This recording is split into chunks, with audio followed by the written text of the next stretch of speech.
চৌদ্দগ্রাম পৌরসভা। কুমিল্লা জেলার ৮টি পৌরসভার মধ্যে ২টি ক শ্রেণীর পৌরসভা রয়েছে। এর মধ্যে একটি লাকসাম পৌরসভা, অন্যটি চৌদ্দগ্রাম পৌরসভা।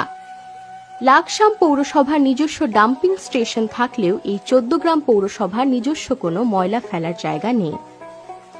পৌরসভার সকল ময়লাগুলো ঢাকা চট্টগ্রাম মহাসড়কে বালুজুরি খালের এই অংশে ফেলা হয়। দীর্ঘদিন ধরে মহাসড়কের পাশে জমে থাকা ময়লার কারণে পথচারী ও যাত্রীদের চরম দুর্ভোগ পোহাতে হচ্ছে। দুর্গন্ধ ও পরিবেশ দূষণের কারণে এই এলাকাটি হয়ে উঠেছে অস্বস্তিকর। এই এলাকাটিতেই চৌদ্দগ্রাম কারিগরি বিশ্ববিদ্যালয়টি স্থাপন করা হয়েছে। পাশেই রয়েছে দেশের সুনামধন্য এনজিও সংস্থা ব্র্যাকের উপজেলা কার্যালয় এবং ইফাদ মোটরসের বড় একটি বাণিজ্যিক কারখানা।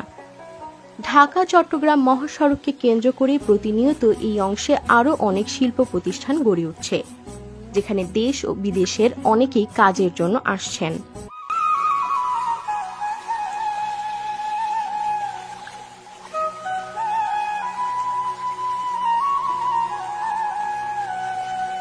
চৌদ্দগ্রাম পৌরসভার প্রবেশ মুখে মহাসড়কের পাশে বিশাল আকারের ময়লা স্তূপটি হওয়াতে সবার দৃষ্টিকটু হয়ে উঠছে।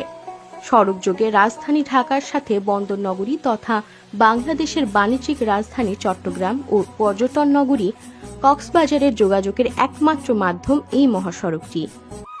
প্রতিদিন এই সড়ক দিয়ে চলাচল করেন লাখো মানুষ, যার মধ্যে রয়েছে দেশি বিদেশি পর্যটক, ব্যবসায়ী ও সাধারণ যাত্রীরা।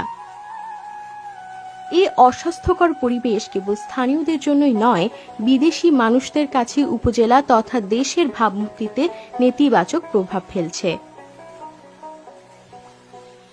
চৌদ্দগ্রাম উপজেলা প্রশাসক মোহাম্মদ জামাল হোসেন আশাবাদ ব্যক্ত করে বলেন, পরিচ্ছন্ন ও নিরাপদ সড়ক পরিবেশ নিশ্চিত করতে সর্বস্তরের জনগণকে সঙ্গে নিয়ে উপজেলা প্রশাসন এই ময়লা স্তূপটি অন্যত্র সরিয়ে নিয়ে পৌরসভার নিজস্ব একটি ডাম্পিং স্টেশন করবেন।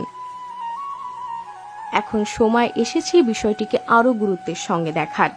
সর্বস্তরের জনগণেরই উচিত উপজেলা প্রশাসককে সার্বিক সহযোগিতা প্রদান করা এবং দ্রুত ময়লা আবর্জনা অপসারণ করে এলাকাটিকে পরিচ্ছন্ন ও দৃষ্টিনন্দন করে তোলা।